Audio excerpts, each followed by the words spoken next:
Congress BRS లపై కేంద్ర హోంశాఖ సహాయ మంత్రి బండి సంజయ్ కీలక వ్యాఖ్యలు చేశారు. రైతు రుణమాఫీ 6 గ్యారంటీ స్కీమ్ల హామీలపై చర్చను డైవర్ట్ చేసేందుకే విగ్రహాల గొడవ తీసుకొస్తున్నారని ఆరోపించారు.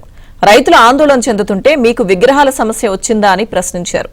రైతు రుణమాఫీ ఒక బోగస్ అని 6 గ్యారంటీ స్కీమ్ల అమలుపై శ్వేతపత్రం విడుదల చేయాలని కోరారు. ఈ రుణమాఫీ అంత బోగస్, 70% రుణమాఫీ జరుగుతుందని చెప్పి మొత్తుకుంటే వాళ్ళ నుంచి ఆన్సర్ వస్తలేదు. అధికార పార్టీ నుంచి విమర్శకు ప్రతి విమర్శ వస్తున్నది. నిన్న కూడా నా మీద మాట్లాడాను. నేను ఏమంటున్నానంటే, మీరు శ్వేతపత్రం విడుదల చేయరాదు. ఎన్ని అకౌంట్లు ఉన్నాయి, ఎంతమంది రైతులు రుణాలు తీసుకున్నారు, ఎంత బకాయిలు ఉన్నారు, మీరు ఇచ్చినటువంటి బడ్జెట్ లో ఎంత కేటాయించారు, శ్వేతపత్రం విడుదల చేస్తే దానిలో ఉన్న ఇబ్బంది ఏంది మీకు? ఇప్పుడు బ్యాంక్ అధికారులేమో ఇన్ని లక్షలు అంటున్నారు, మీరేమో ఇన్ని లక్షలు అంటున్నారు.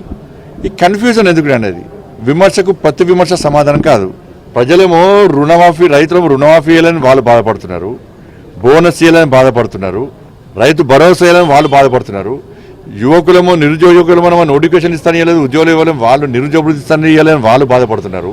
మహిళలేమో మాకు ఇస్తానటువంటి హామీలు ఇవ్వాలని వాళ్ళు బాధపడుతున్నారు, ఉద్యోగస్తులు బాధపడుతున్నారు.